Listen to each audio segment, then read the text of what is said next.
won't ring. This is for like to call like this is for like county board when they need to call Oh. their departments Oh, back okay. in or something. But yeah, it will not ring. Okay. I've been here for 3 years and it's never gone. I've never heard that phone ring. That's good to know. Thanks. That number's not even listed under our directory. Yeah, So. we got something every night, feels like. It is good, it keeps them busy. I know. Thank you. They were through way too fast. I don't have babies anymore. They're like big kids now. I mean, they are. They're independent kids. Yep, they don't need me anymore. Oh yeah, she was at the company at Pumplex. Didn't you have her there? Yeah.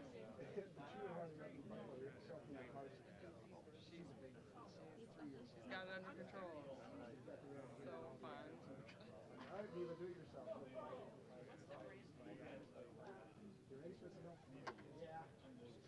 Is she your only grandchild? Oh, you do? Okay. Oh, fun. Hmm.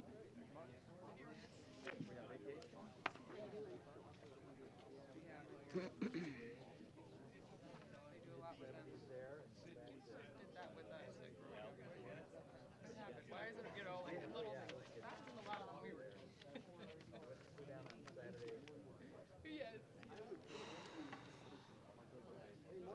We flew into Orlando, spent some time there.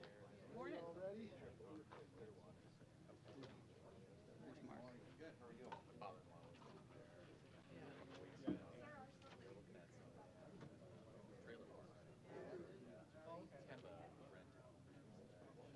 Okay. In retirement. Yeah. So the agenda. Sure. Something like that would be Yeah. Yeah. Morning. How are you? Good. Hi, how are you? Good. I got a couple of things to run by you.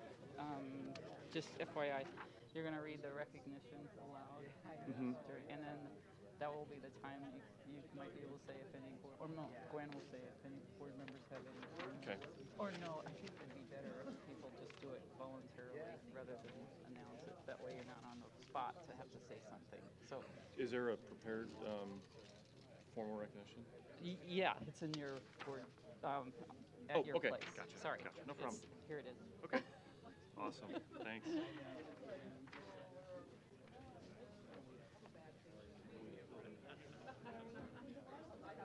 Yep.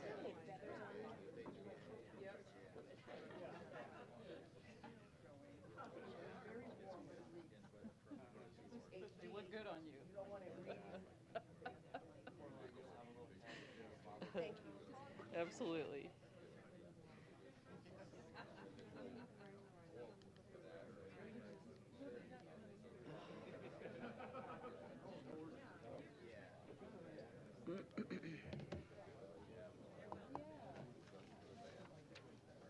Yeah, probably should go through some notes.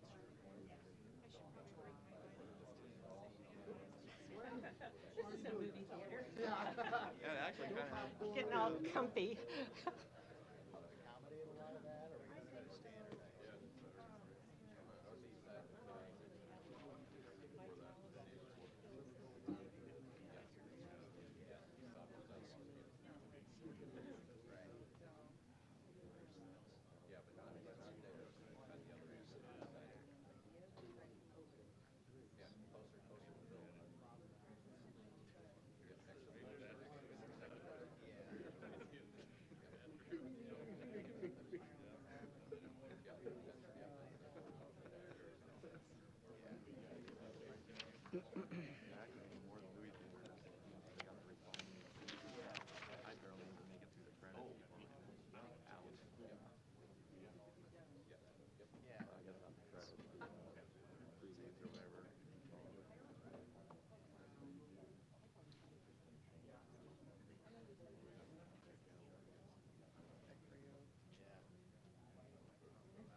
Is there anything we can shred? You know, and then they'll make that the whole focus. I say good for her. What else can you do? What time yet? It's 8:15 that we start, isn't it? 8:15, yeah. I can't. I wouldn't watch. I didn't watch. I can't. It's too good. It is. Remember years ago you said a wonderful game. I And I said thought, I said he would never. Look how wrong I was about that. I just that's unimaginable. it is unimaginable. And horrifying. And even more horrifying is the prospect of being reelected. It just tells you how people don't look at the big picture. Interpretation of them individually, which I understand, but that's the whole time. There's a psychology Oh yeah. about this. Oh I yeah. am dying to find it out.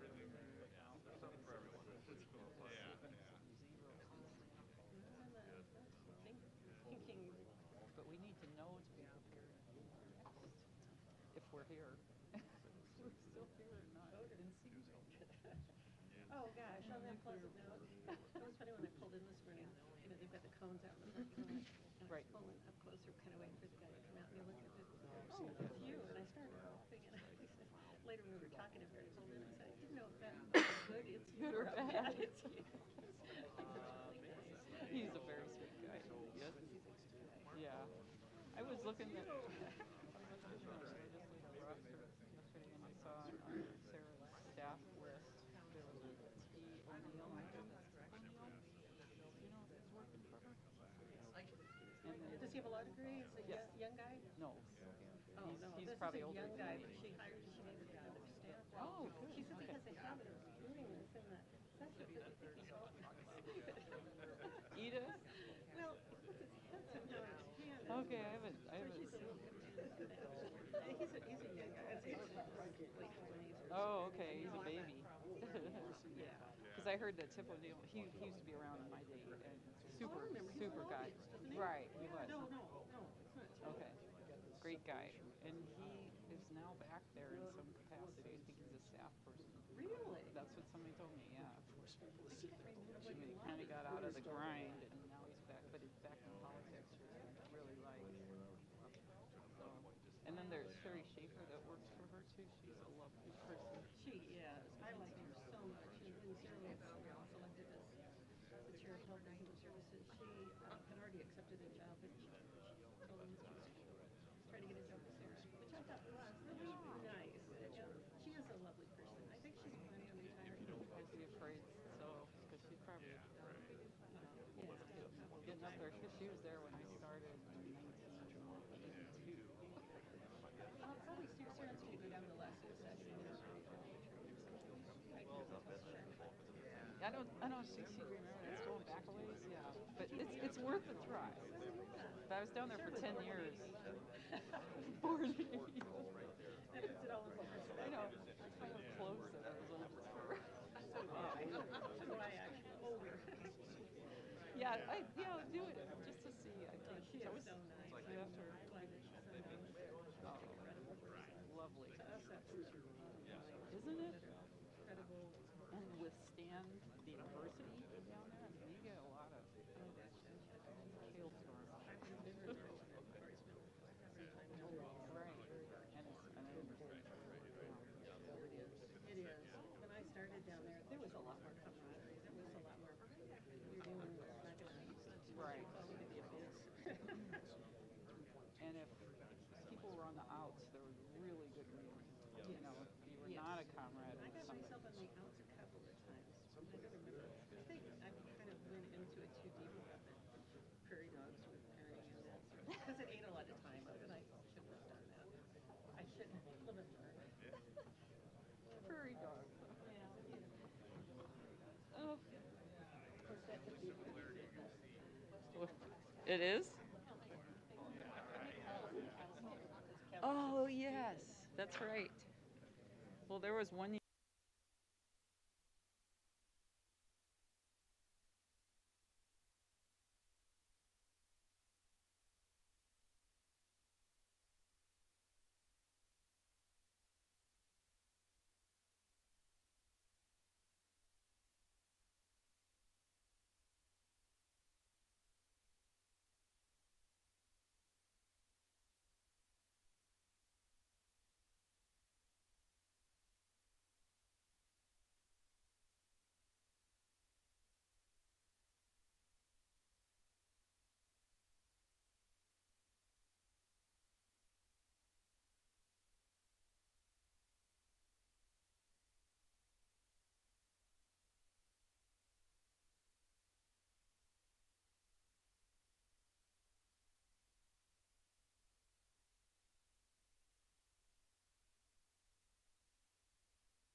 1 minute.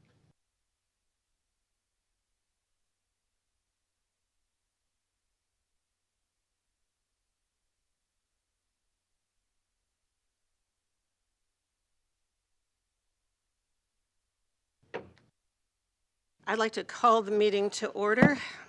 And to begin a safety briefing, I'd like to invite our Vice President of Safety and Security and the Business Continuity, Shane Hunter, to provide a briefing regarding protocol for all individuals in attendance at the board meeting in the event of an emergency. Good morning. We're located in the Legislative Chamber at 1819 Farnham Street on the second floor, what is known in this building as the LC level. The normal exit and entry is the way that we came in this morning. However, there are two emergency exits, one over here behind this accordion wall, where there is also a fire extinguisher. Another one behind this accordion wall over here, a second fire extinguisher, as well as the only AED for this space. With the location of the AED in mind, may I have a show of hands who is CPR and AED trained in the room? Thank you. Should a medical emergency arise, the security manager, Zach Valentine, will call 911 and meet the first responders at the security kiosk at the bottom of the escalator. That concludes the briefing. Thank you. Could we have roll call? Frost. McGowan. Here. Howard. Here. Kavanaugh. Here. Bagley. Here. Cook. Here. Friend. I'd like to advise all those in attendance that a copy of the Open Meetings Act is available on the wall of the Legislative Chamber. I would also like to announce that this meeting is being broadcast live. Construction and operations. Mr. DeBoer, would you please review capital expenditures? Absolutely. Can they be here? So, good morning and congratulations to all the Chiefs fans out there. It was a fun and exciting win. I know I had a good time. My name is Dave DeBoer. I'm Vice President of Operations, Senior Vice President of Operations. We'll get started under tab 6. This month, we've added a subdivision map. Thanks, Director Begley, for that. And on that map, we've got our systems improvements. There's 2 of them located in Subdivision 6 and 1 project located in Subdivision 5. We've also got a few building plants and equipment projects. Those are not on the map. They tend to be more service-oriented projects, and so they don't really specifically involve one sub-district. The first project I want to highlight is a network hardware for buildings, plants, and equipment for $200,000. This project replaces 11 servers at 3 locations, so Florence, Platte West, and the operations building. These servers are the primary interface for data gathering and controlling of our system pressures and flows. So things like water flow at our water treatment plants, pressure testing for our gas system, as well as lime feed, say at Florence, these servers control those abilities for moving that product. We will be competitively bidding these servers, and installation and work effort is planned for this summer. The second project I'd like to highlight is item 3 under building plants and equipment, and it's equipment for $1.6 million for the purchase of construction equipment, primarily to outfit our second work crew. So if you remember at our last November budget, we started to highlight the second crew that we're bringing on this summer. This equipment is following up right behind that crew. I've got a few pictures I wanted to highlight this. Some of the pieces that we have. This is a picture of a crew truck. The crew truck is kind of the heart of the crew. So all the mobilization of the crew happens through the crew truck. It houses small parts, valves, gaskets, fittings, those kind of things. And these crew trucks have a lot of idle time and a lot of miles time, so they're typically CNG. And so we will be outfitting this crew with a CNG crew truck. We also need a tandem axle dump truck. This is a picture of the equipment that we bought for our first work crew. It includes a JT25 directional bore rig on the back side of it as well.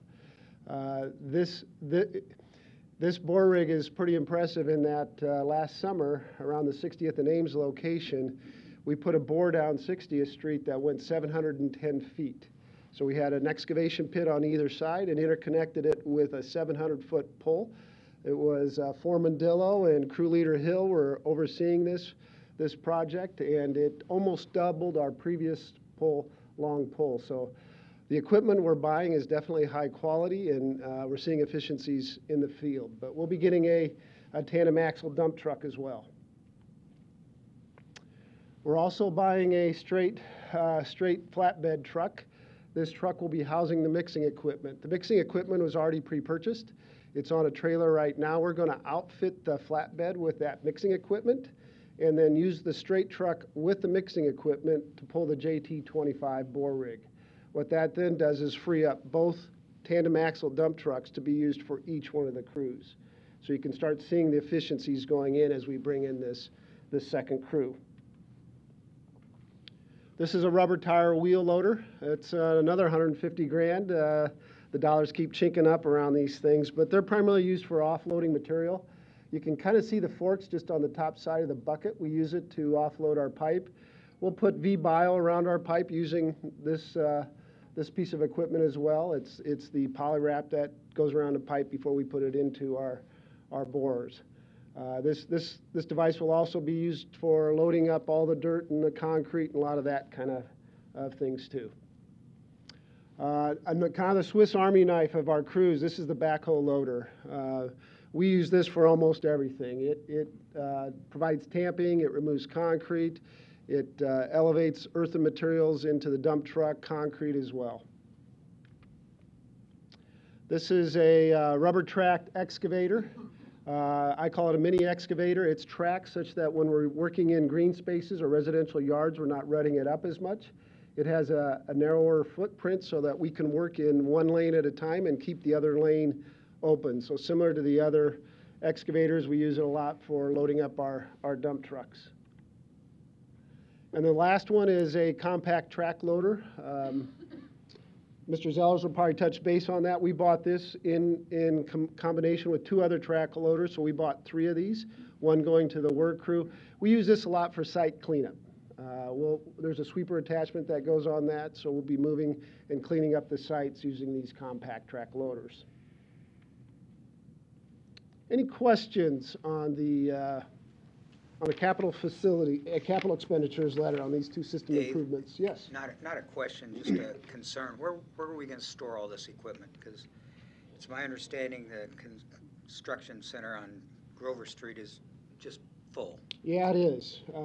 There's no doubt about that. So right now the construction building is full of equipment. What'll work out in this particular event is the JT25 needs to go into that building. It's got water, it's got mixing tanks with the straight track. So the straight truck will be pulling both the JT25 into that building.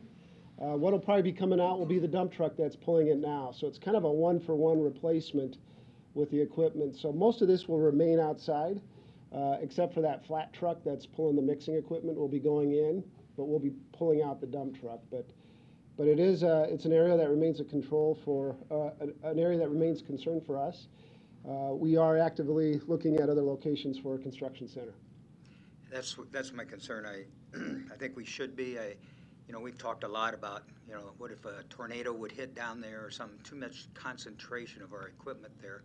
We got to look to diversify, not only for security and weather reasons, but just because it's so crowded. It's concern from a safety standpoint, I would think. I can say staff really echoes that same point, Director McGowan.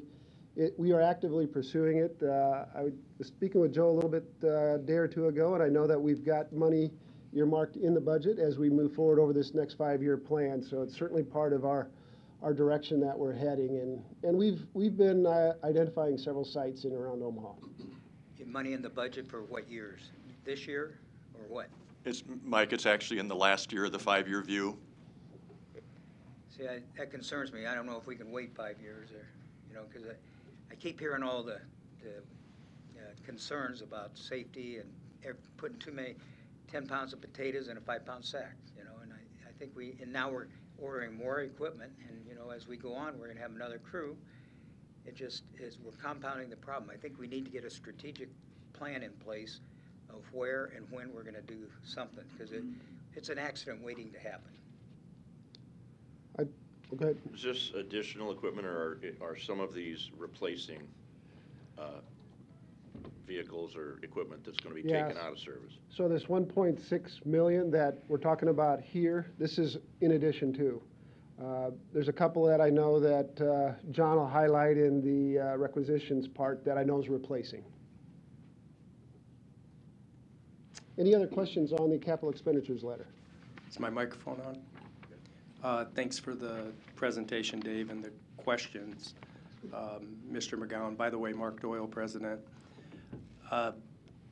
We agree, and we know that in order to get after our infrastructure, we have to grow.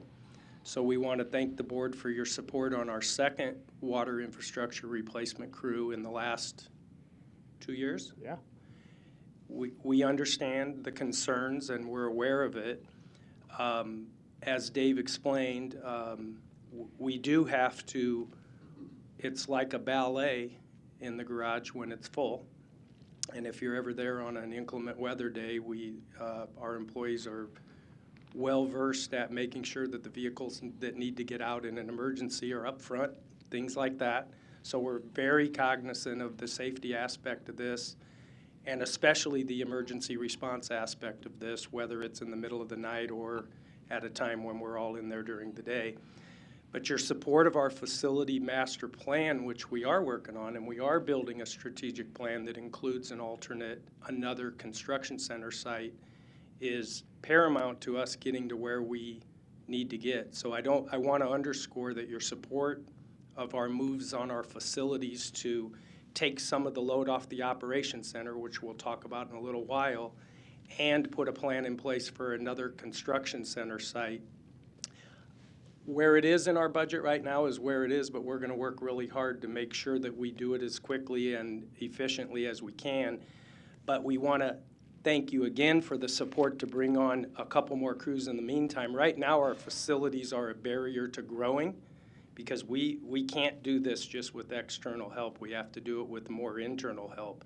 So, but we're cognizant of that, and we're not doing anything that's going to put ourselves or the public in peril.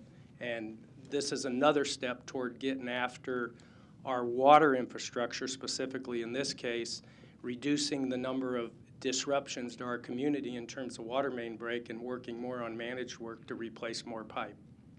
So we're aware of that. Dave, I just wanted to underscore that this is at the top of our discussions all the time. So thank you for your support on this.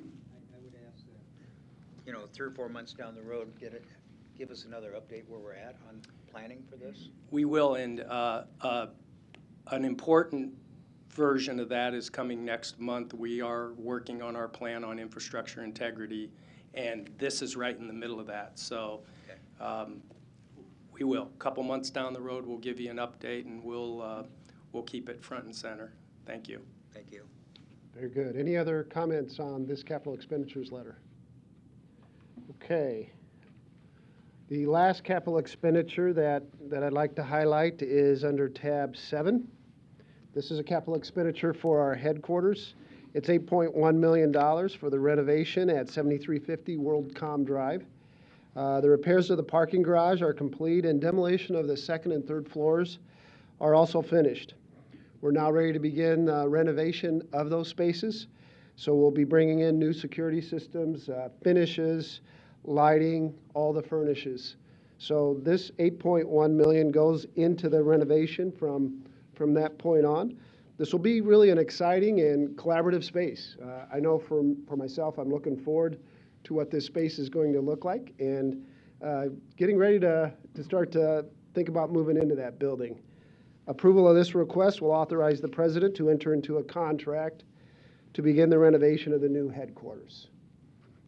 Any questions on tab 7? Do you feel this amount of money is going to cover the expenses? I do not. I think we will be coming back to this board for additional expenditure request. For what? The amount that we're looking at from staff right now is an opinion of probable cost. Joe's gone through that in some detail. The last version of the opinion of probable cost was about $13.8 million. At that point, we have revenue offsets that This 8.1 gets us well down the path with about a 1.4, 1.5 from the previous CNA and another million. So there's about a little over a $3 million shortfall as we see that now. However, I know Steve Osdemore and his team are aggressively looking at that shortfall and looking for ways to value engineer that out and get that tighter and tighter as we progress through the process. I think one thing we're going to need to do is have an update on this every meeting, every month, with more specifics as to what's been done and what's still needing to be done. Very good, absolutely. We'll be happy. With the cost. We'll be happy to do that.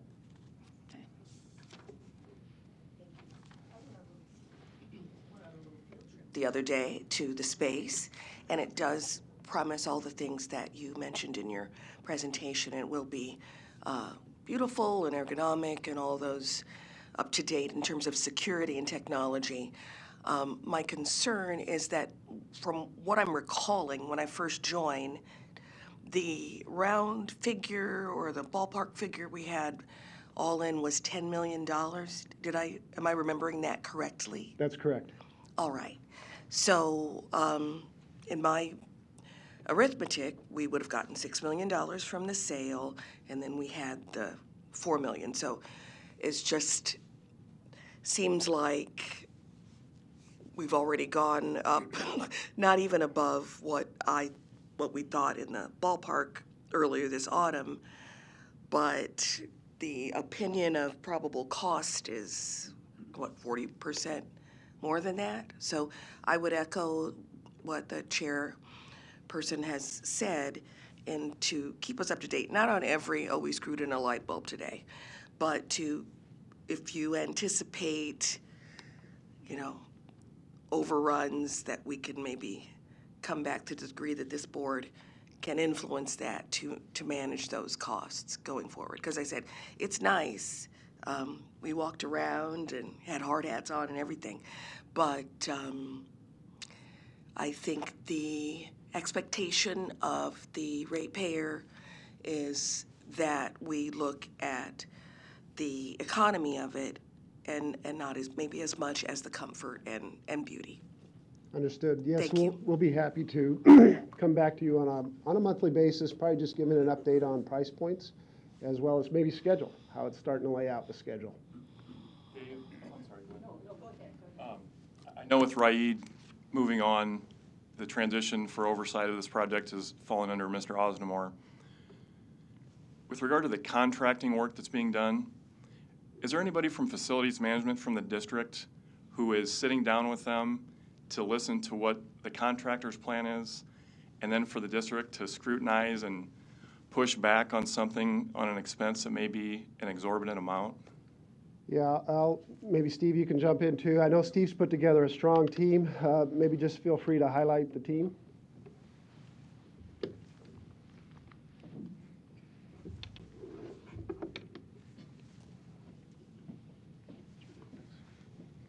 Good morning, Steve Osdemore.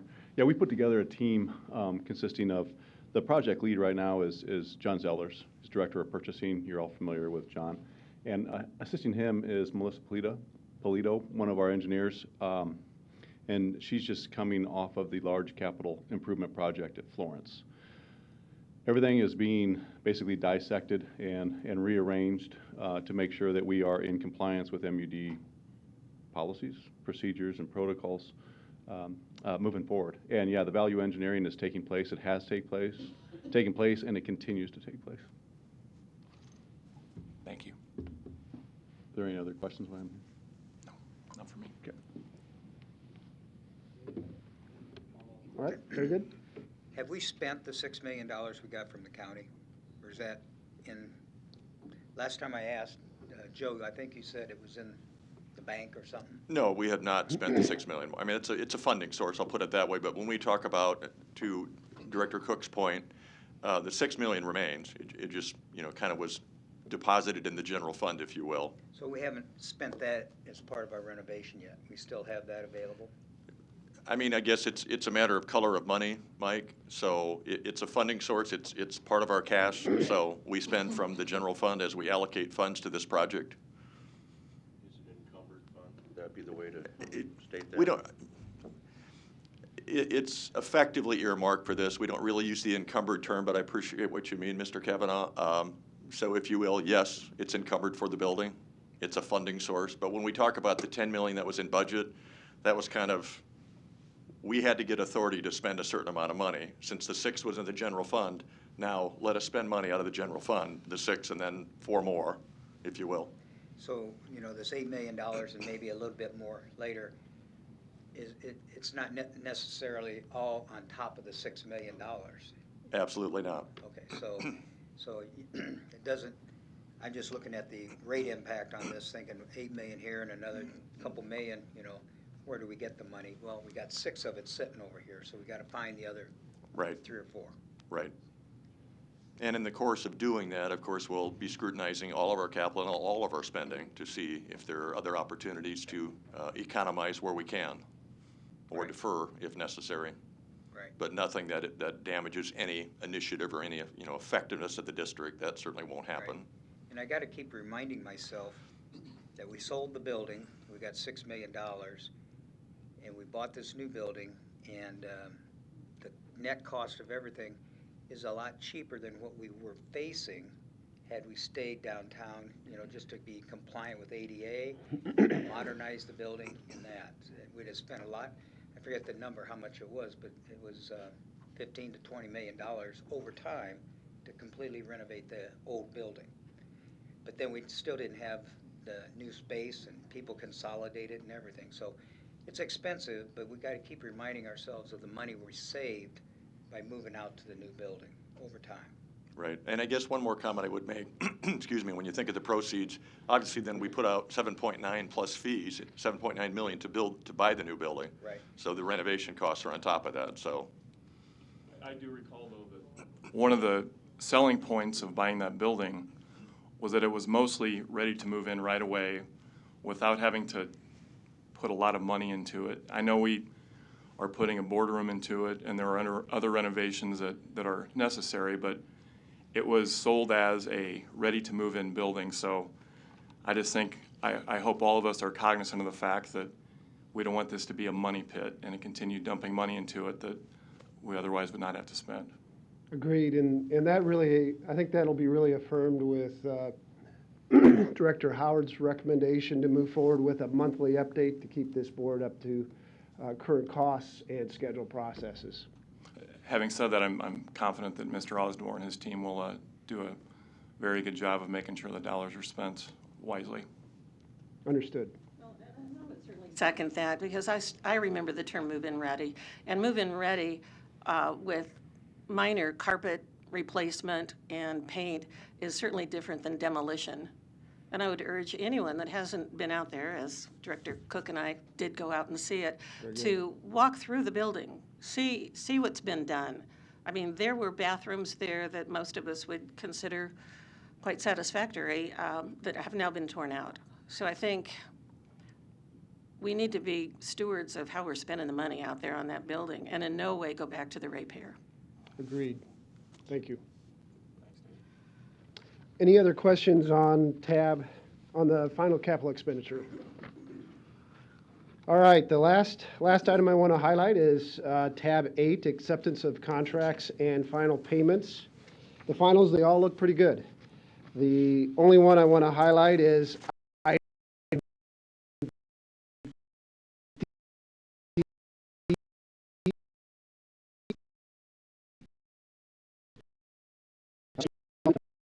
delays. And so with most of the water development projects, other than oversizing mains and pioneering, those water costs are all paid for by the developer. With the significant delay, the developer is also picking up this change order as well. Any other questions on acceptance of contracts and final payment? Thank you. Thank you. Mr. Zellers. Bids on materials and contracts. Good morning. John Zellers, Director of Purchasing. Bids on materials and contracts may be found under tab 9. There are a few items I'd like to discuss this morning, and the first may be found at the top of page 1. We solicited bids from 4 vendors that were recommended to us from Click Software for the migration from our current Click platform to Click Field Service Edge. The board may recall approving a CNA for $265,000 for this project at the January 2nd board meeting. As a quick recap, we currently use Click as a scheduling and managing solution for dispatching field service orders. Our current platform operates on Microsoft Silverlight, which will no longer be supported by Microsoft as of October 2021. This project will migrate our current on-premise Click solution to a Click Field Service Edge cloud solution. 2 bids were received, in which we are recommending the second lowest bid from D-Absolute. D-Absolute has performed approximately 80% of all Field Service Edge implementations, came recommended by Sacramento Municipal Utility District, who used them for the same implementation, has deployed other Click projects for the district over the last couple years, and is familiar with our system. The other bidder has performed work for us in the past in which we experienced several change orders, and they have only completed 1 Click Field Service Edge implementation to date, while D-Absolute completed 5 in 2019. D-Absolute's bid is recommended for approval. If you flip to page 2, you'll see the listing of the construction equipment that Mr. DeBoer discussed. Included in those are the equipment that's needed for the new water infrastructure replacement main gang that will be brought on board this summer. I would like to highlight 2 of the items that can be found at the bottom of the page. We are recommending the second low bid for heavy-duty rubber tire loader backhoe, as the machine offered by Titan Machinery doesn't meet specifications for engine displacement. The second item is for 1 tandem axle dump truck, in which Truck Center Company agreed to extend pricing from last year for the same type of unit. Last year we received 2 bids, and the other bid was for $180,000. And then to specifically address the questions as far as which pieces of equipment will be dedicated to WER gangs, both 1 and 2, the one that was implemented last year and the one that will be implemented this year, and what is going to be purchased for just natural replacement of aging machinery. So the first item up above was the mini excavator. That one is specifically going to be dedicated to the new WER gang. The 3 compact track loaders, 1 is for the new WER gang and 2 of them are for replacing existing equipment. The 2 heavy-duty rubber tire front end loaders, 1 of those is for the WER gang that was put in place last year, and the other is for the WER gang that will be put in place this year. And the last 2 items are for the WER gang that will be put in place this year. The last item I'd like to discuss is for the annual requirement for activated carbon, which may be found at the bottom of page 3. Activated carbon is a manufactured product that uses such materials as bamboo, coconut husk, wood, and other carbonaceous material, and is used in the water treatment process to control natural organic compounds, which is essentially decaying vegetation. These compounds will impact the taste, odor, and color of the water. Basically, it kind of turns it like tea, if you can imagine that. The use is always not required, but when it is critical that it performs well. 8 bids were received, in which we are recommending approval of the bid from Carbon Activated Corporation. Though Carbon Activated's bid is not the lowest, their product performed the best in color reduction when tested by our Water Quality Division, and their bid is recommended for approval. I'd be happy to answer any questions. Question up above, the ductile iron pipe. Yes. How much do we buy and where do we store it? Well, good question as far as what we buy. It's probably about 4 or 5 miles a year is what we buy. So that pipe is purchased for the work that our crews do. And we purchase it as we need it throughout the year. We don't purchase it all at one time. And it's stored at our location at 63rd. How long is a section of? 20 foot. 20 foot? Yep, 20 foot. And there's different bell configurations. And when I refer to that, I wish I had a stick pin because that would actually work well. But basically, it just goes right in. We have RJ, push joint, and mechanical joint pipe. We're buying enough for 1 year, you said? Correct. This is for 1 year. Okay. Thank you. John, let's go back to IT, D-Absolute versus Evora. I I think we need a little better explanation on why we are not going to accept a bid that was half as much. A company that does work for us, is the reason is because they have a lot of change orders? The last project that we had with Evora, and I'm probably going to have to rely on Sue for a little bit of help here. The original agreement with them was for about $680,000. And by the time that project was complete, there was about $386,000 in change orders. And I think that has been represented on more than just that single project. D Absolute, and it's not just necessarily that, D Absolute is also well known in the CLIC world. Like I said, and when I say 80% implementation, that's 80% implementation across all the companies that are using the CLIC software. I don't know if I can provide any more additional background on that. I do like to give a lot of deference to you folks when you pick your successful bidders on quality and what's best, not necessarily lowest. So when it's this much of a difference in a company that's already doing business with them, I guess it piques my interest a little more. Yeah, I mean, just using the example that I just gave, where you had a contract for, roughly $700,000 and an additional $400,000 in change orders, we're not confident that they always bring to the table everything that's involved to implement a project. And I hope I'm not speaking out of turn when I say that about that company. Well, that's what we're on the lookout for, is stuff like that. Yeah. Correct. Yeah, I think the other thing I want to emphasize is D Absolute has done a lot of work with us on this product, so they know the configuration. Last year they helped us with our upgrade, so we feel like they can hit the ground running, and this is a solid bid. Evora, they're going to have to get up to speed, and it will turn into change order nightmare. Oh, so we'll be at the same number anyway. So that's really what drove us to this recommendation. Thank you. That's what I wanted to hear. Have we ever had a change order with the Absolute?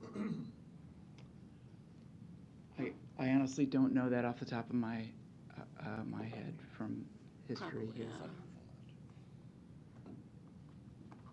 Thank you. All right. Any further questions? All right, thank you. Mr. O'Brien, please review the proposed main extensions. Good morning. Corey O'Brien, Vice President, Engineering and Construction. Our main extensions letter this month is behind tab 10. We have 3 projects this month, 2 water projects and 1 gas.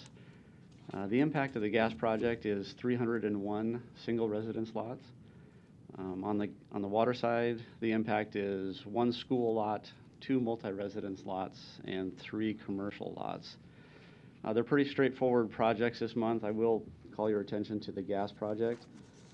This is a main extension for the Vistantia subdivision at 204th and Fort Street. Management is recommending oversizing about 2,800 feet of main as a 4-inch main at an estimated district cost of about $21,000 as part of this project. Are there any questions? Thank you.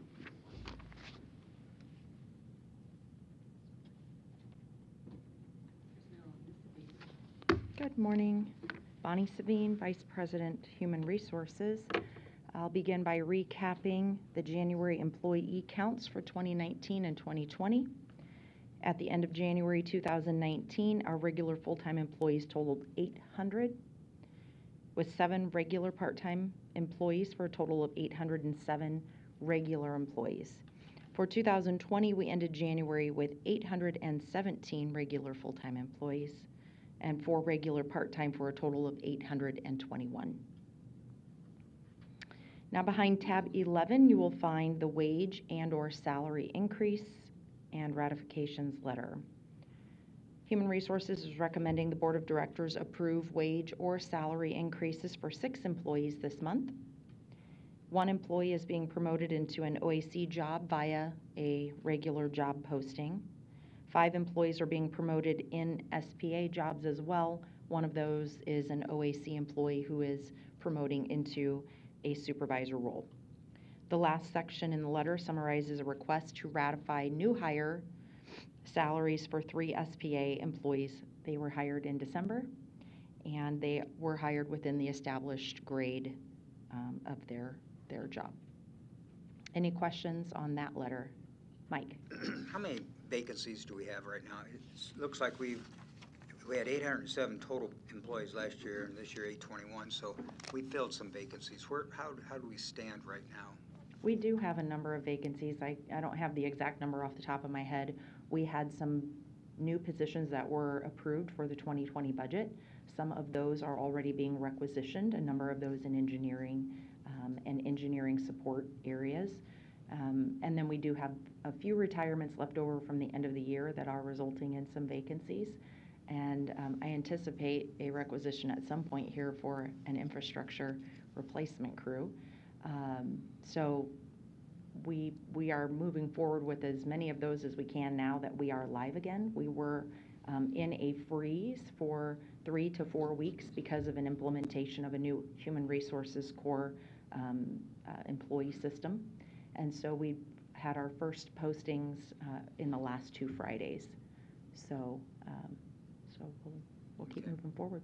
Okay, thank you. You're welcome. And if you would like an exact number, which it can change every day, it's a snapshot in time, I could get that for you. And just wanted a feel for how that was. Yeah, you bet. Thank you.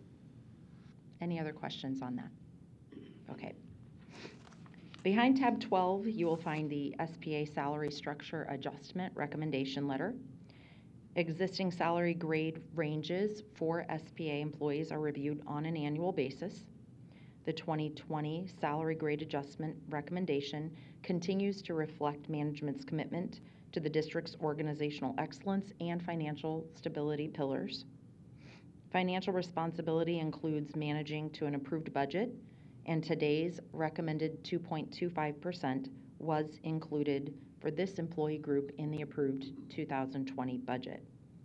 Organizational excellence also continues to be a focus for the district.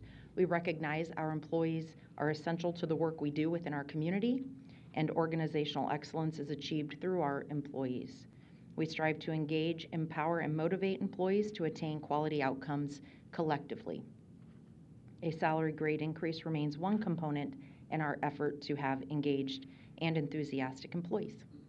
As in 2019, there are some other factors that influence our recommendation, and those continue to be changes to SPA benefits, such as the pension contribution increase, which is equal to that of the OAC employees, equity with the 2020 bargaining unit general increase, as I mentioned, and an evaluation of local and national compensation survey data.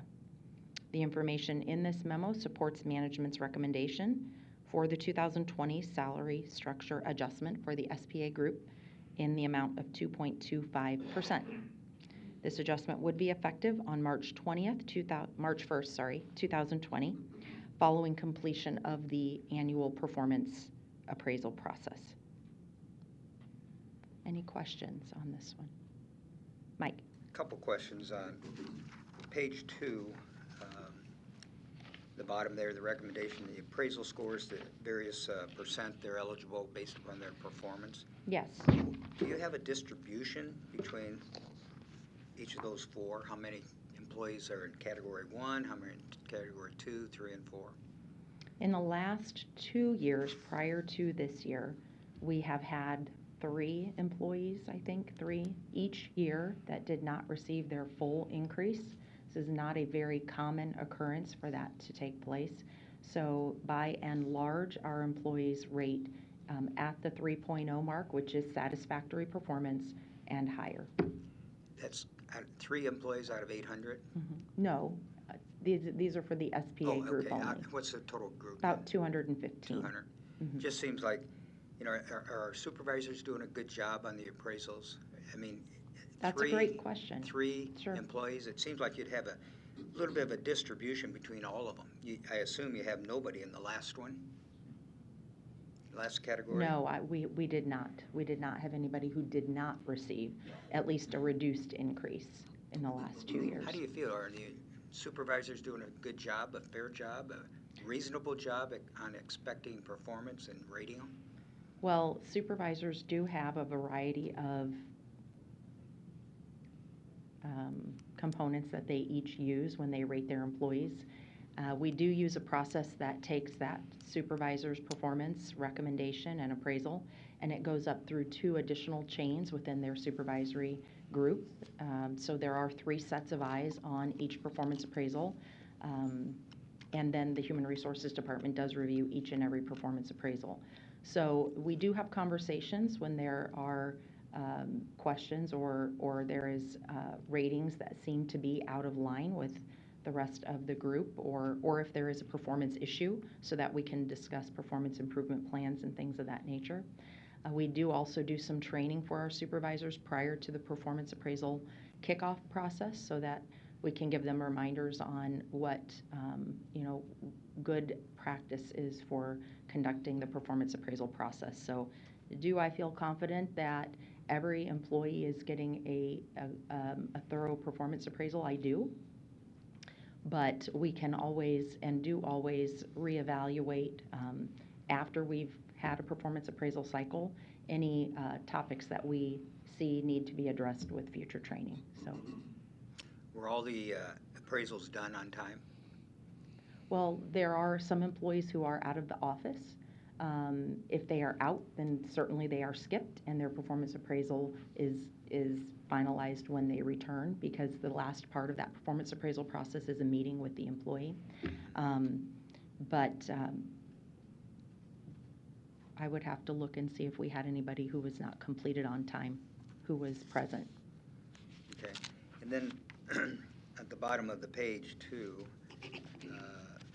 I guess on the next page, you said that 3.29% is the cumulative difference between OAC and SPA. Right. How is that computed? If I go to your attachment, Yes. I couldn't get those numbers to work out. Sure. Joe Schaffert and I had that same conversation. We have it every year. And so it's actually a percent difference. So it's the OAC divided by the SPA minus 1. That's just the way that it's been done. We've looked at it in a variety of ways. And so it's a percent difference. Oh, it's a percent difference. Correct. Okay. Thank you. You're welcome. Other questions? Thank you for that thorough information. You're welcome. Mr. Schaffert, Insurance and Pensions, one of my favorite committees.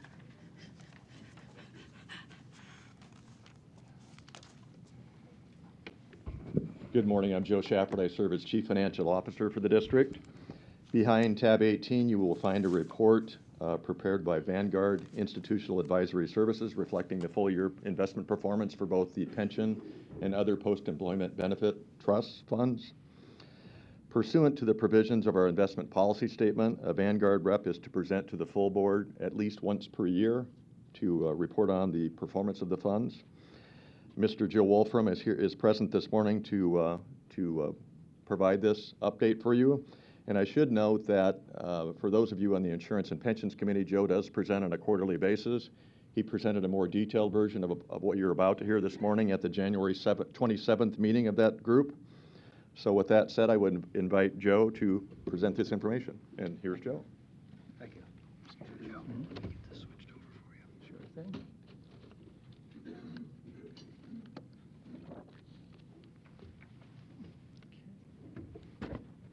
Good morning, everyone. As Director Schaffert said, my name is Joe Wolfram. I'm from the Vanguard Group located in Malvern, Pennsylvania, and I wanted to thank everyone for having me this morning. As Joe said, behind tab 18 is the presentation itself. But first of all, I just would like to thank the Board of Directors and the Insurance and Pension Committee for having me, and actually for your trust in Vanguard overall. Vanguard's core purpose is to take a stand for all investors, to treat them fairly, and to give them the best chance for investment success. And I want to thank the board and the committee in doing that, and also for their aid and taking the fiduciary responsibility very seriously. 2019 was a very strong year for the pension and OPEB plans. And it would have been very easy this time last year, considering what was happening in 2018, to move away from the current direction and the current strategy.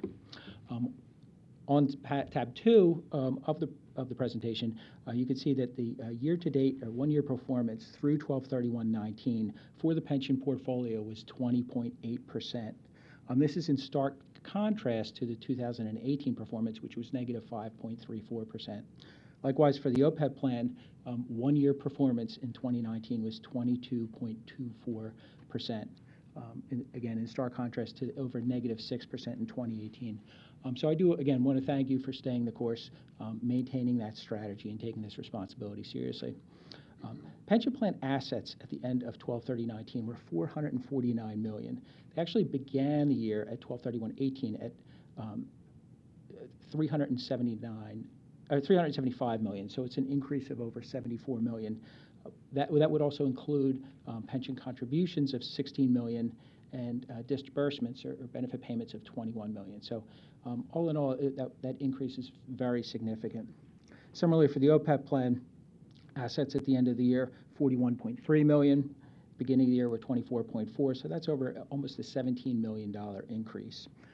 At the close of business yesterday, both portfolios were also up even more so. The retirement plan up over between 5 and 6 million, and the OPEB plan up over 1.2 million on a year-to-date basis. As you can see on this slide, every asset class in 2019 had very strong positive returns. Equities led the way with 30.8%. The majority of both portfolios is in domestic equities. International equities somewhat lagged U.S. equities, but still had very strong performance at 20%. Fixed income across the board, very positive as well. And even real estate fund, which makes up 8% of both portfolios, had over 29% returns. On the bottom left-hand slide, part of the slide, you can see the current policy allocations.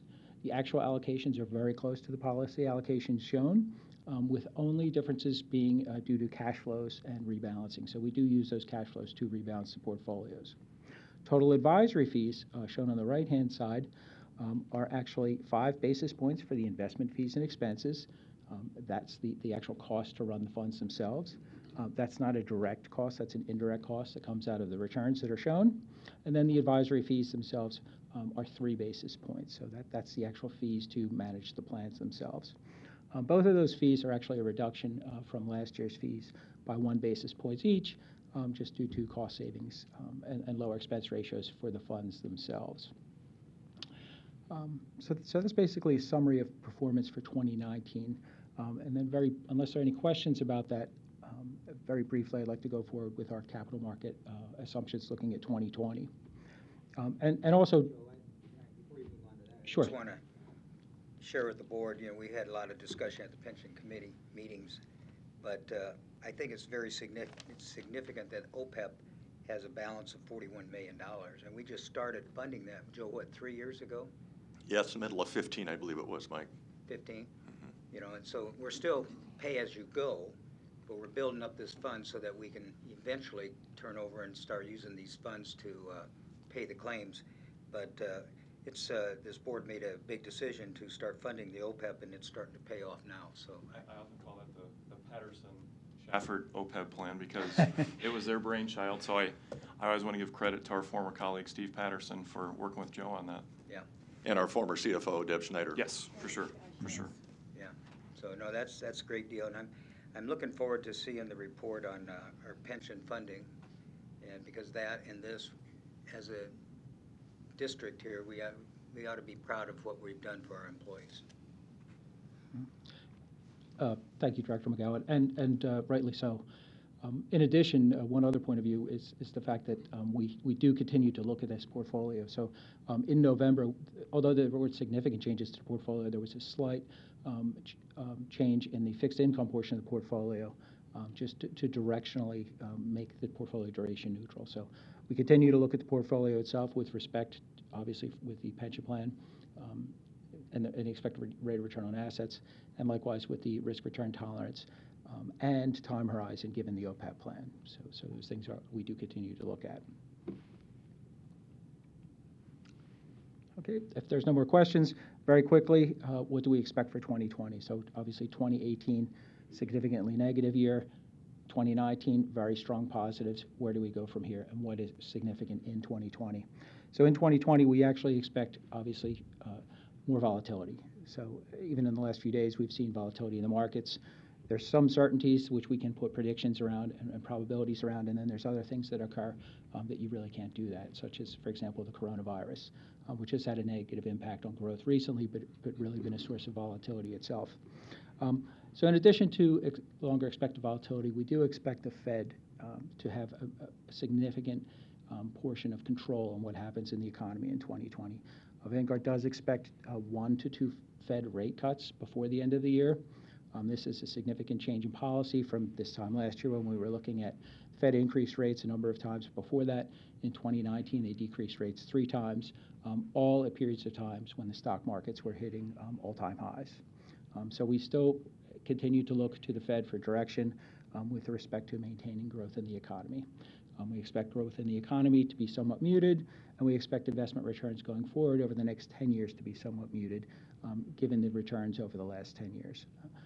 Finally, we do expect international markets on the equity side to outperform domestic markets, and that's mostly a position based on where we are starting today and given the strong U.S. returns over the last 10-year period. Slide 4, we just show sources of uncertainty that are likely to persist. Obviously, U.S.-China trade tensions are a significant impact. Just today, actually, China reduced tariffs on $75 billion of products. They cut those tariffs in half, as expected as part of the Phase 1 trade deal. Brexit, there's still a lot of uncertainty around that, and the U.S.-EU trade tensions. Finally, 2020 is an election year. And one of the things we like to talk about, particularly with pension plans, OPEB plans, et cetera, is there a way we can tactically position the portfolio to take advantage of that type of year? And basically, the results on slide 5 show that there is no significant difference whether the year is an election year or a non-election year, and irrespective of what party wins the election. All the returns are basically statistically the same. So expected returns going forward, again, the most important thing to think about in any situation is to stay the course and think about the long-term perspective of the plans. Just a quick question. You said interest rates are going to be cut perhaps twice this year? Right. So Vanguard's expectation is that the Fed will cut interest rates 1 to 2 times. Is it unusual to have a rate cut, let alone 2 rate cuts on the horizon, given that the economy is supposedly roaring, as we heard the other night? It wouldn't be surprising. So basically, the short-term side of the yield curve is actually controlled by the Fed. So right now, the yield curve is not normalized. So for example, it's very flat yield curve. The longer-term aspect of the yield curve, or the longer-term side of the curve, is created by growth and inflation expectations. It's the short side that's controlled by the Fed. So in order to normalize the curve, you want to bring the short side down and keep the long side up. Where the Fed can control is on the short side. So growth expectations and everything else affect the long side. To normalize the curve, the Fed would lower or reduce the rates on the short end. Thank you. Is it flat or is it inverted still? So that's a great question. The yield curve is flat. There are 2 types of inversion. There's the 3-month versus 10-year inversion, and then there's also the 2-year versus the 10-year inversion. So very recently, so earlier this week, as a matter of fact, the 3-month 10-year was slightly inverted. Having a higher correlation with upcoming recessions would be the 2-year 10-year, 2-year spread versus the 10-year spread being negative or inverted. That occurred in early August of 2019 for a brief period, and it hasn't been inverted since then. Thank you. So our expectation, actually, given that inversion and the correlation with 210s inversions are highly correlated with recessions in the next 18 to 24 months. Vanguard's expectation is that there would be a mild recession in 2020, but not long-lived and very mild. Thank you. Mm-hmm.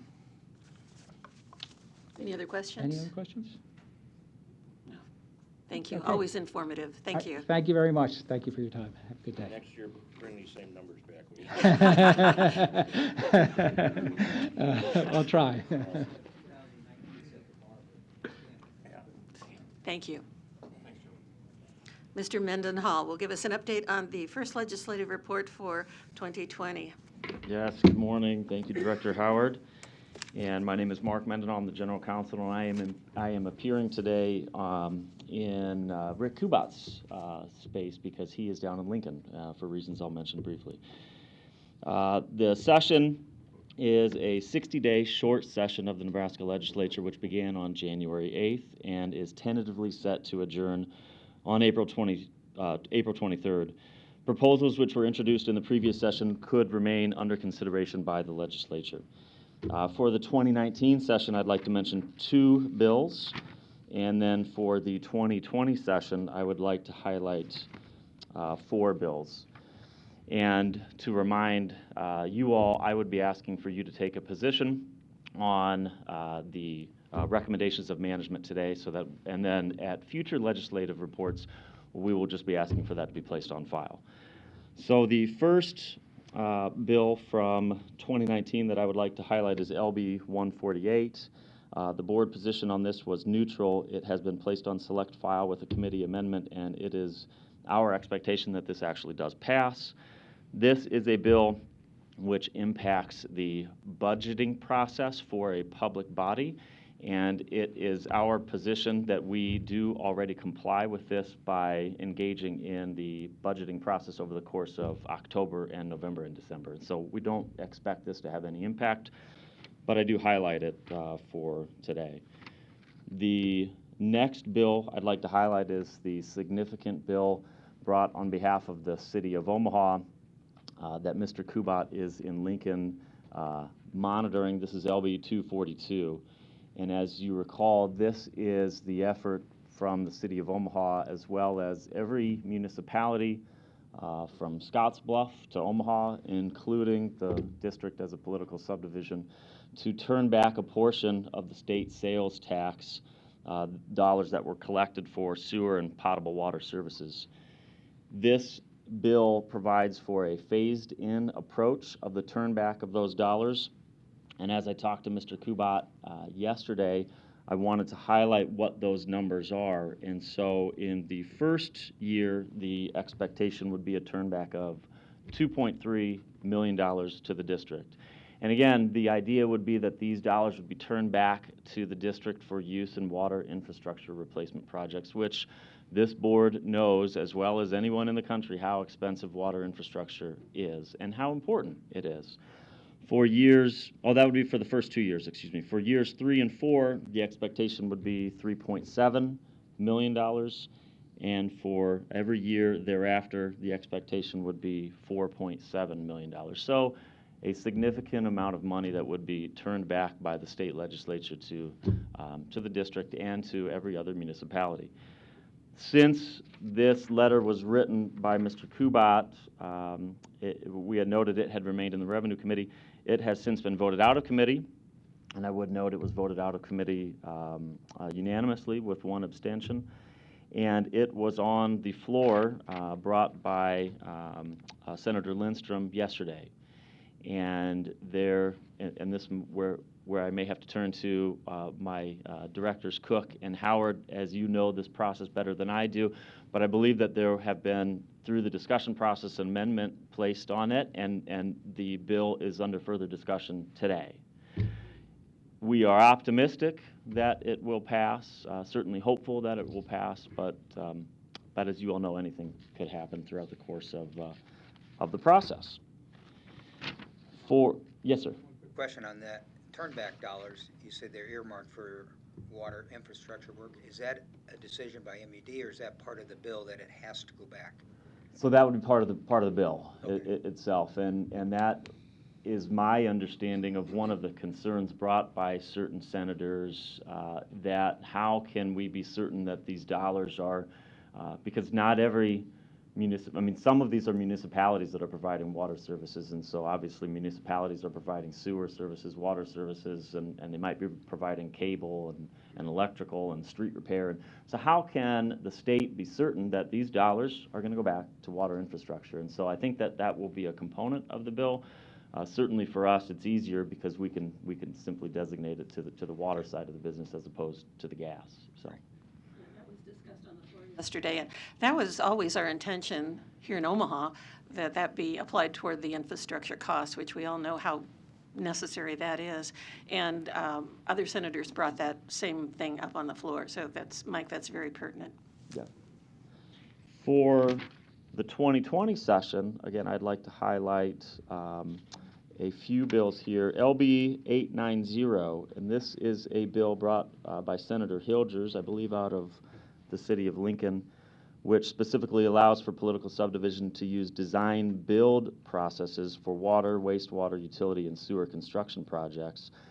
Currently, under the Nebraska Construction Alternatives or Political Subdivision Construction Alternatives Act, you must bid the design and then bid the build. This allows for a bid to, say, a general contractor that would do both the design and the build. So we're certainly supportive of that, as it could provide greater efficiencies in our bidding process. LB 933, brought on behalf of Senator Crawford, or brought by Senator Crawford, excuse me. What this does is this changes the provisions regarding the discontinuance of gas, water, or electric utility services.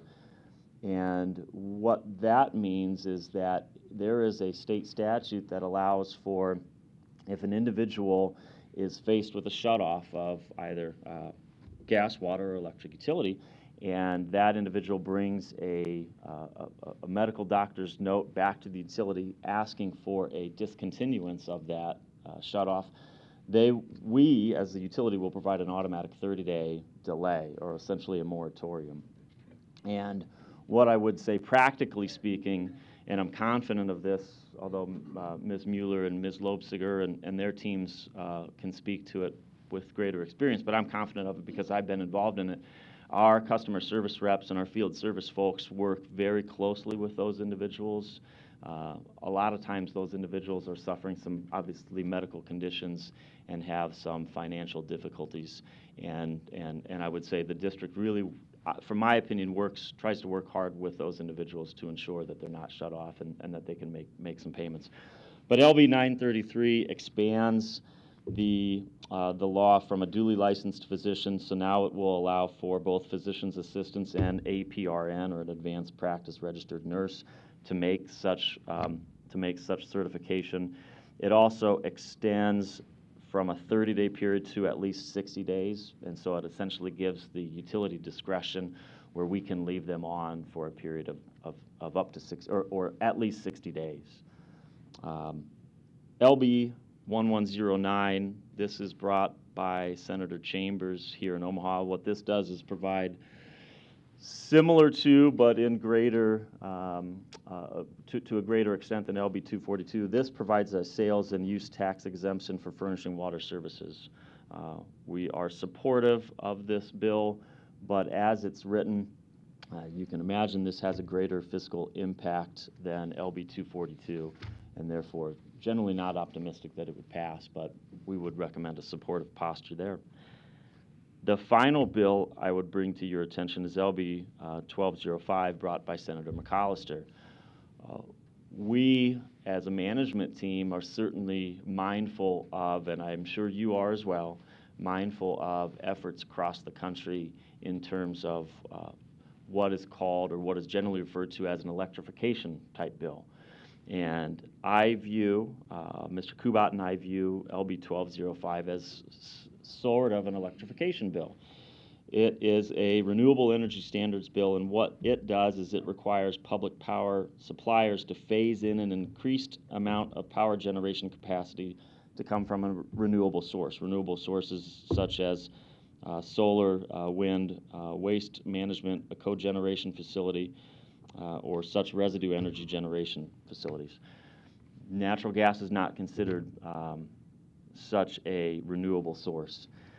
We are recommending a stance of opposition to this bill for a variety of reasons, and certainly not recommending a stance of opposition in terms of opposing the sense of renewable sources, but rather a posture of opposition because we believe that as it's written, the bill has or creates questions or concerns about capacity from those public power providers, questions about base load, And then ultimately, the biggest question and concern that we would have would be that natural gas would be involved or have a seat at the table in the discussion of these bills.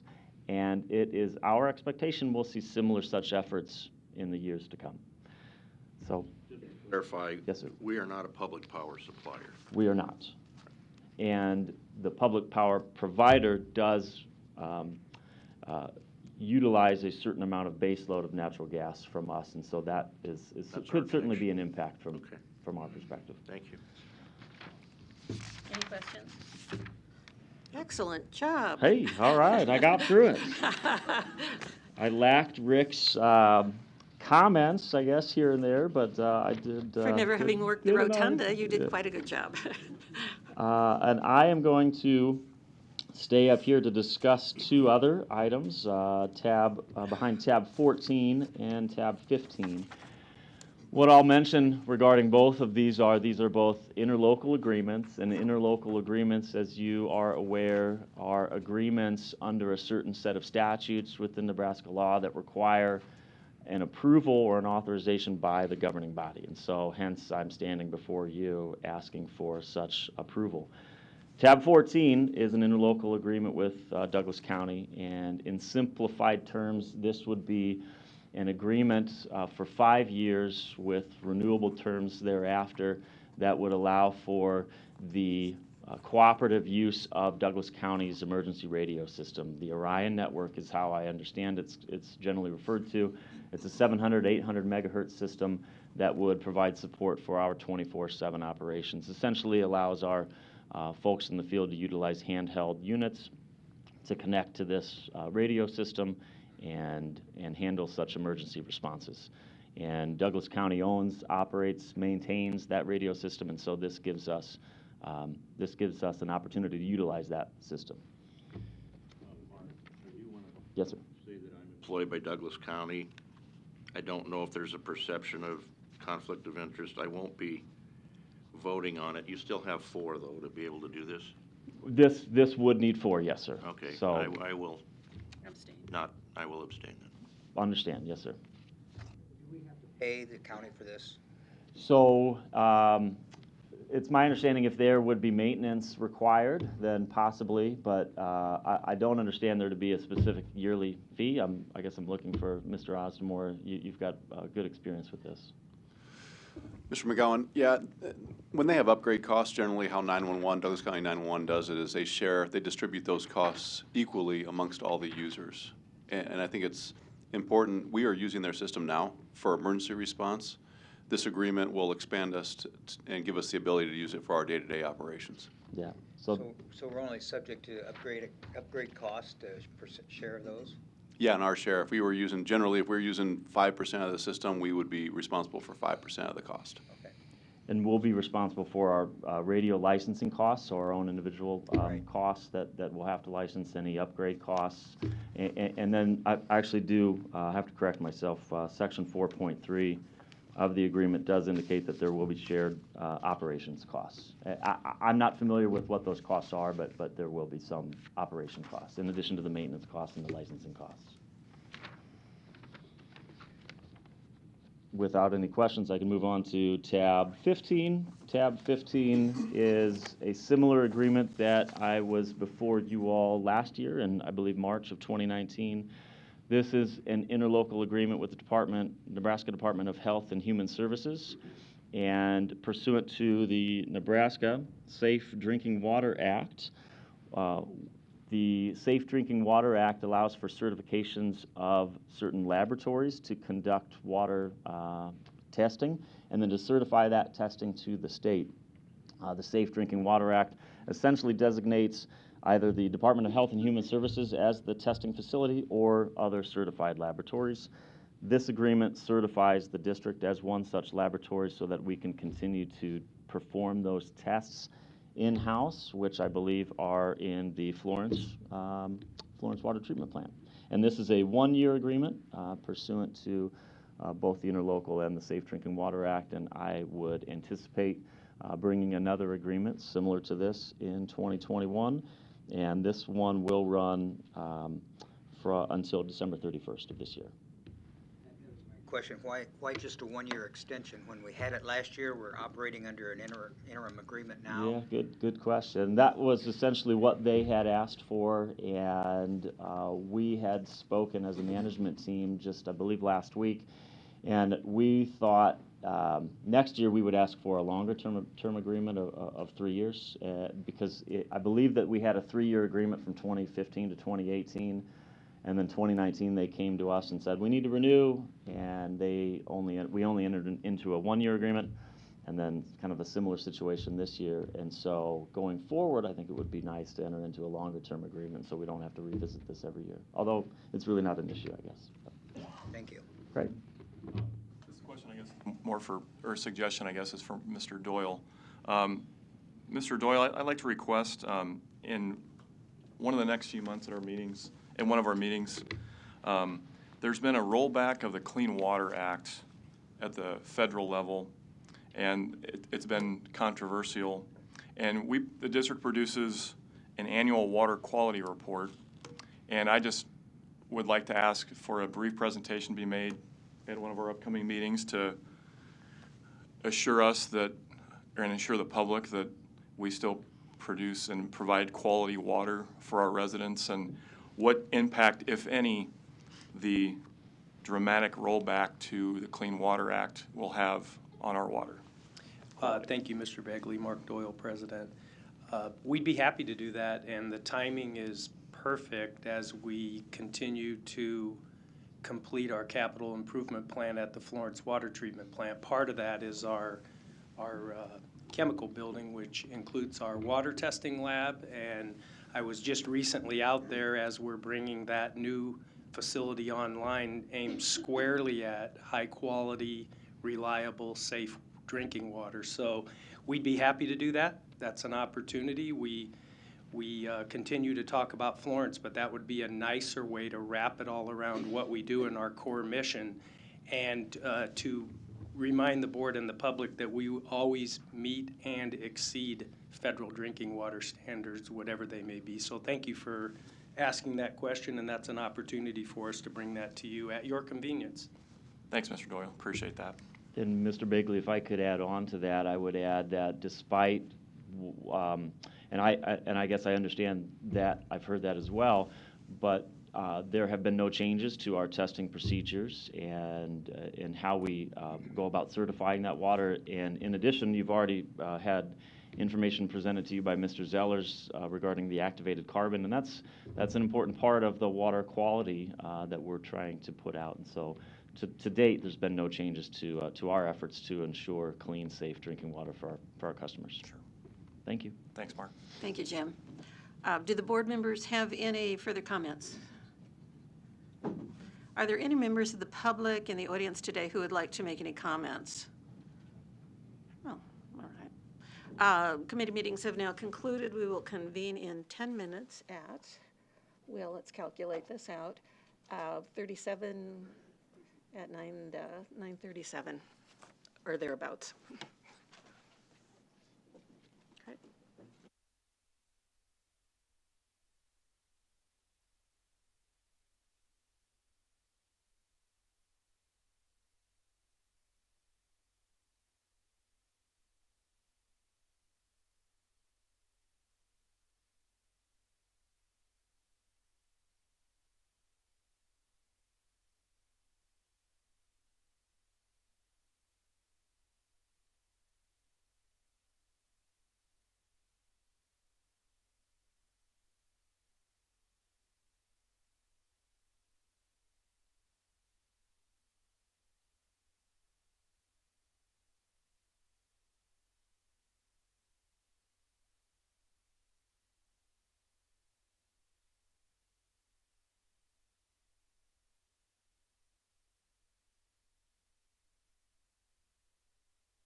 see if they pay attention.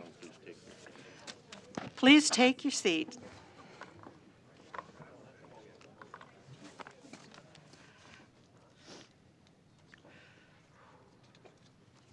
All right, I've given you the gavel, and I would now like to call the meeting to order. Roll call. Frost. McGowan. Howard. Yes. Kavanaugh. Here. Bagley. Here. Cook. Friend.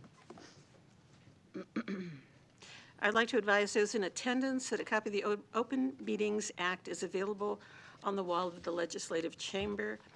And also, I would like to remind those in attendance today that this meeting is being broadcast live. Pledge of Allegiance. And now for those who wish to participate, we will stand and recite the Pledge of Allegiance. Allegiance to the flag of the United States of America and to the republic for which it stands, one nation, under God, indivisible, with liberty and justice for all.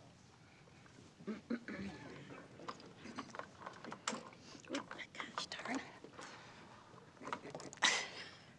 This is a tough chair. This is a recognition in honor of Tom Dowd.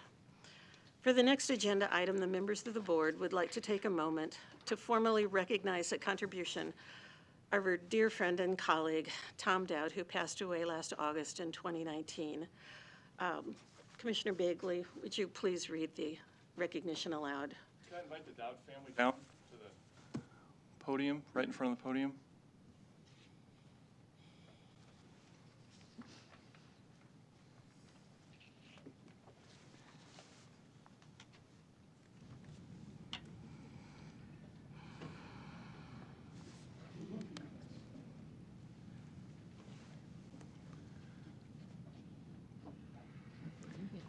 Good morning, everyone. We're honored to have all of you present with us today.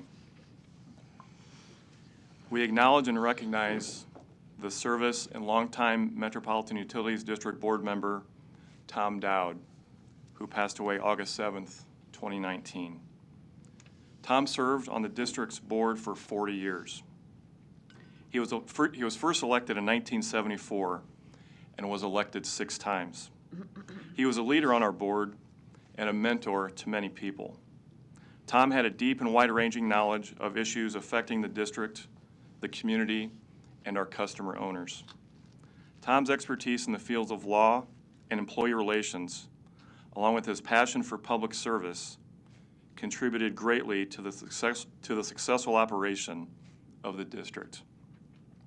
His many accomplishments include: Tom was a proponent of a board initiative to add a 3rd water plant at Platte West, further enhancing the district's reliability and making it well-positioned for future development and expansion. Tom encouraged the growth of our natural gas system in the introduction of compressed natural gas as vehicular fuel. He supported this strategy and funding in 2008 for an infrastructure replacement program to improve the safety and reliability of our gas and water systems. All the while, he would consider how decisions would impact our customer owners. Tom made sure customers received the same fair treatment, regardless of economic means or social position. Tom has left a legacy that will live on for years, and we will miss him greatly.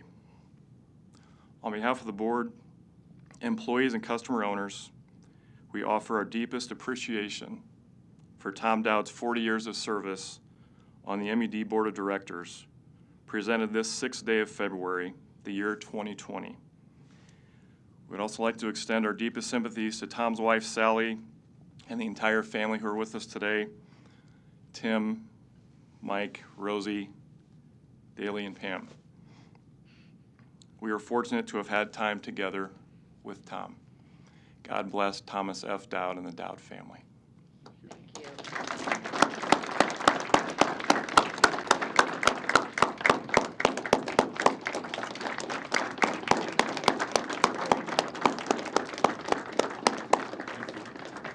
If you like, you're more than welcome to make any remarks.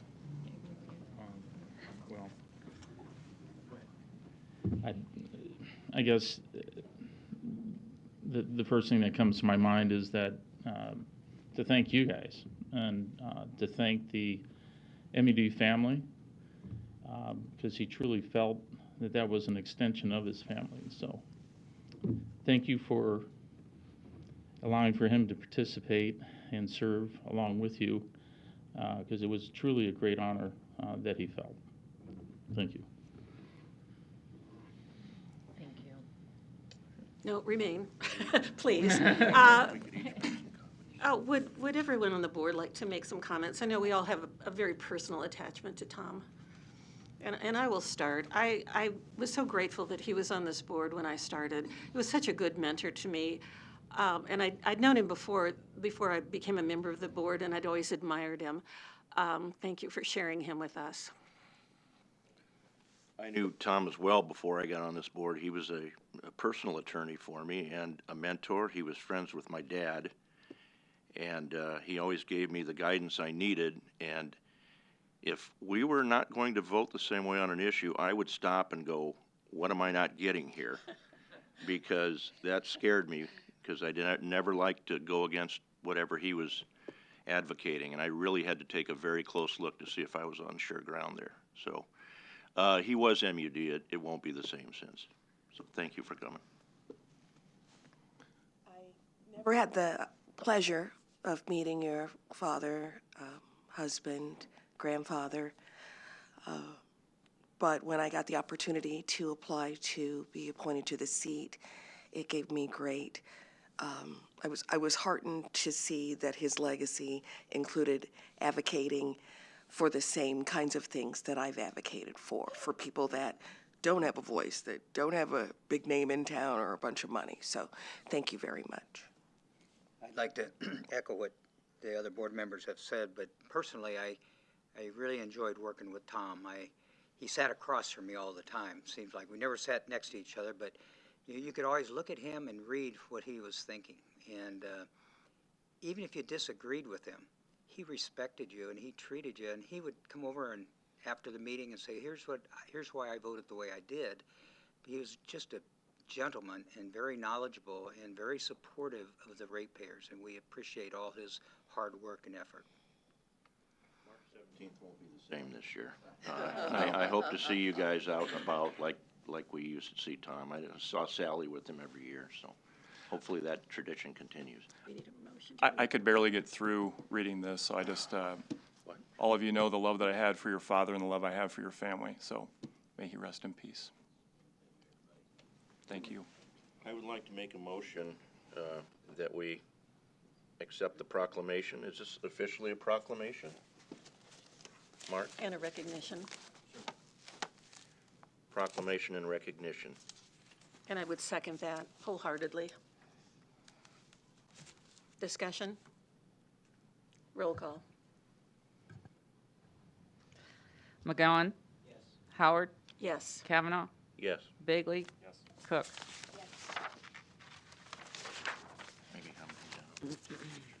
We're going to take some pictures, and we're going to give you a plaque.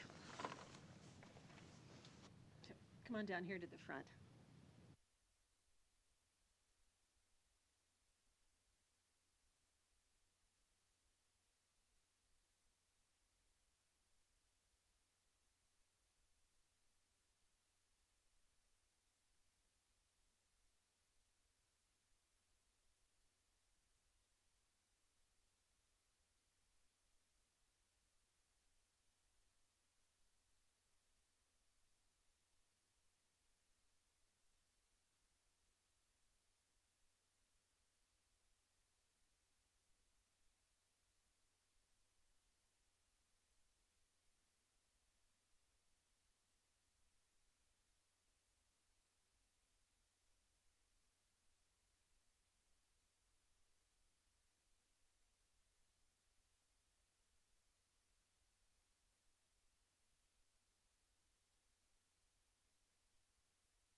get another picture with Tom in there?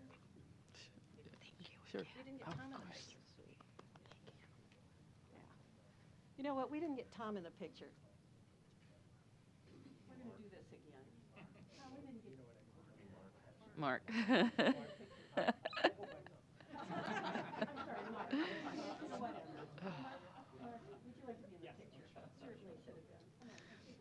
Have the plaque facing. Have the plaque facing out.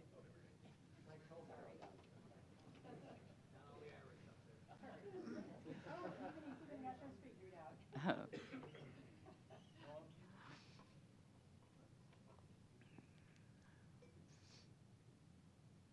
that's good.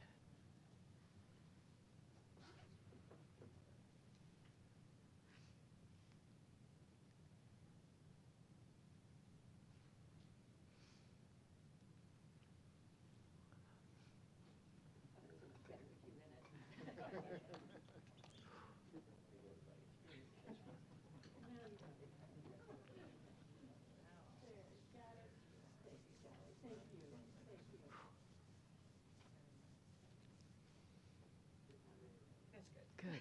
That was good. What's that? Where are you? Where are you making?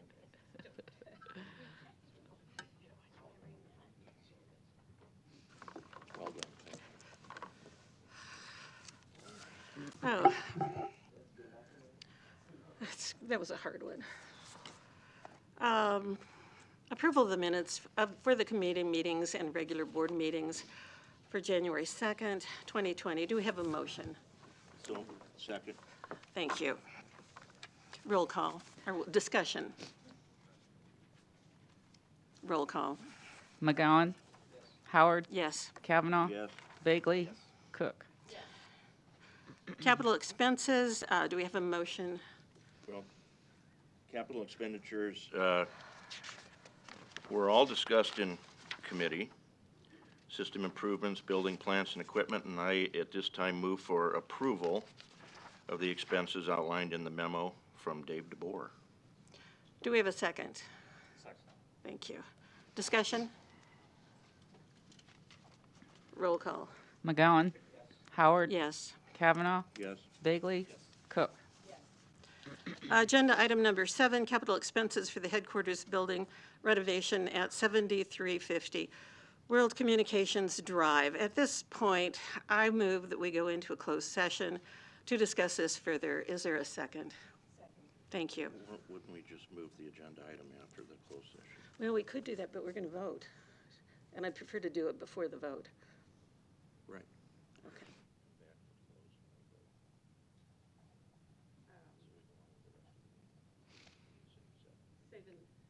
Thank you.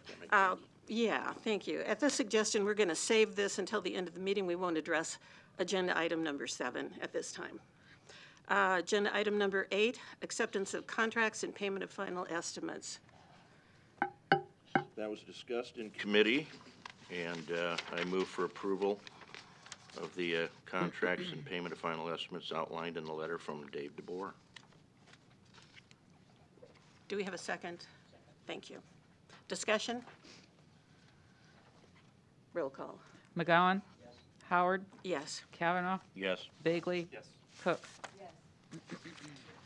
Item 9, bids and materials and contracts for the month of January were discussed in committee, and I move for approval of the recommendations from the memo from John Zellers. Is there a discussion? Roll call. McGowan? Yes. Howard? Yes. Kavanaugh? Yes. Bagley? Yes. Cook? Agenda item number 10. Thank you. I move that we approve the main extensions as outlined in the memo from Corey O'Brien dated January 24th, 2020, and discussed at committee.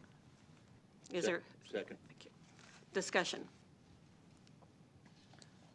Roll call. McGowan? Yes. Howard? Yes. Kavanaugh? Yes. Bagley? Yes. Cook?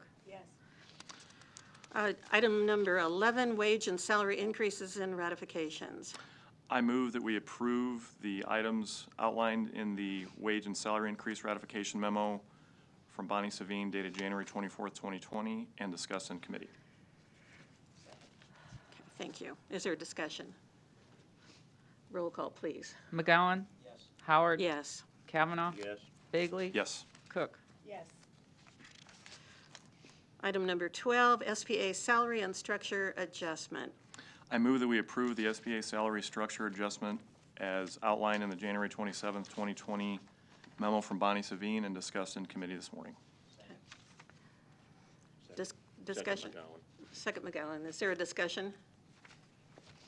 Roll call. McGowan? Yes. Howard? Yes. Kavanaugh? Yes. Bagley? Yes. Cook? Yes. Agenda item number 13. Management's recommendations regarding the positions on legislative bills of interest to the district as outlined in Mr. Kubat's report, read by Mr. Mendenhall, dated January 26, 2020. Second. Thank you. Is there discussion? Roll call, please. McGowan? Yes. Howard? Yes. Kavanaugh? Yes. Bagley? Cook? Yes. Agenda item number 14, interlocal agreement with Douglas County for use of radio system.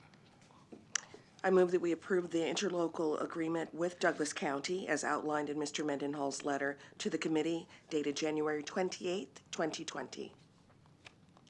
Second. Thank you. Discussion. Again, I will be abstaining because I am an employee of Douglas County. I don't think there would be a conflict here, but just I want to avoid any appearance of one, so I won't be voting. Roll call, please. McGowan? Yes. Howard? Yes. Bagley? Yes. Cook? Yes. Item number 15, interlocal agreement with the Nebraska Department of Health. I move we approve the interlocal agreement with the Nebraska Department of Health and Human Services as outlined in Mr. Mendenhall's letter to the committee dated January 28, 2020. Second. Thank you. Discussion? Roll call. McGowan? Yes. Howard? Yes. Kavanaugh? Yes. Bagley? Yes. Cook? Yes. Agenda item number 16, other matters of district business or discussion. Do any of the board members have further comments? Do any members of the public have any comments? And if you do, please come up to the podium, state your name and your address. Item 17, as I mentioned to you earlier, we're going to go into a closed session. I make a motion that we enter into a closed session at this time regarding litigation and real estate matters and other items on the agenda. Personnel. And personnel items. Thank you. Second. Thank you. Any discussion? Just a question. Where do we go for, this is our first closed session, do we We're go going back? to go in the back Okay. room. Yeah. I should have mentioned A where lot we of, should a lot go. of, a lot of people like to tell me where to go, but we'll go back there Well, for what an now. opportunity. Any more discussion? Roll call, please. McGowan? Yes. Howard? Yes. Kavanaugh? Yes. Bagley? Yes. Cook? All right. Gavel? No. Sorry. Don't go crazy.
We live again?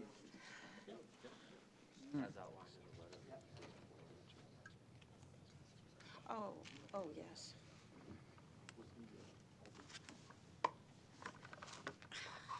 I'm not taking this chair to the boardroom. Oh, yeah. To the new. I thought about that. Do I need to gavel again? Say we're back? I don't think so. All right. I don't. But you have to. We've come back from closed session. I'd like to make a motion to go back into open session. Second. Any discussion? Roll call, please. McGowan? Yes. Howard? Yes. Kavanaugh? Yes. Bagley? Yes. Cook? I'm now requesting a motion. To this board to approve the $8.1 million in capital expenditures at 7350 World Communications Drive as outlined in the letter from Steve Osdemore dated January 29, 2020. Second. Any discussion? Roll call. McGowan? Yes. Howard? Yes. Kavanaugh? Yes. Bagley? Yes. Cook? Motion carries. You'd like to say, take this. Before we wrap up, I just want to express my sincerest, and on behalf of the district, our sincerest condolences to Mark Mendenhall, whose mother passed away in January. And I didn't know Mark's mother, but everything I've heard and read about her, she was a wonderful lady. Mark's father, Mike Mendenhall, was the employment manager in the City of Omaha Human Resources Department for many, many years, and he passed away way too young a number of years ago. We have a plaque to keep Mike's memory alive up in our office. So, Mark, please know that we're thinking of you and we're praying for you, and we're glad to know that the apple didn't fall too far from the tree. Yeah. Mike hired me with the city in Oh, 1980. that's nice. And I kept thinking he was much older and experienced, but, you know, he was still here when I retired. So he put in many, many years with the city as well, so. He passed at the age of 55. Gosh. Thank you for that. Yeah. I didn't expect to get teary-eyed at a board meeting, but yeah. Well, thank join you. the club after I had to read that for Tom Dowd. So. Thank you. Well, and she raised four good kids, and Oh, there's that's- nothing that makes a mom happier than that. That's very kind of all of you. Thank you very much. Members of the public. Thank you. Any members of the public want to speak? You all look good? Okay, I'd like to make a motion to adjourn. thank you. Do we have a second? Second, third, fourth, fifth, sixth, and Thank you. seventh. Or Do we have a fifth, I roll guess. call? We only have 5 of us. McGowan? Yes, thank you. Howard? Yes. Kavanaugh? Yes. Bagley? Yes. Cook? Thank you for your comments. Thanks, Frank.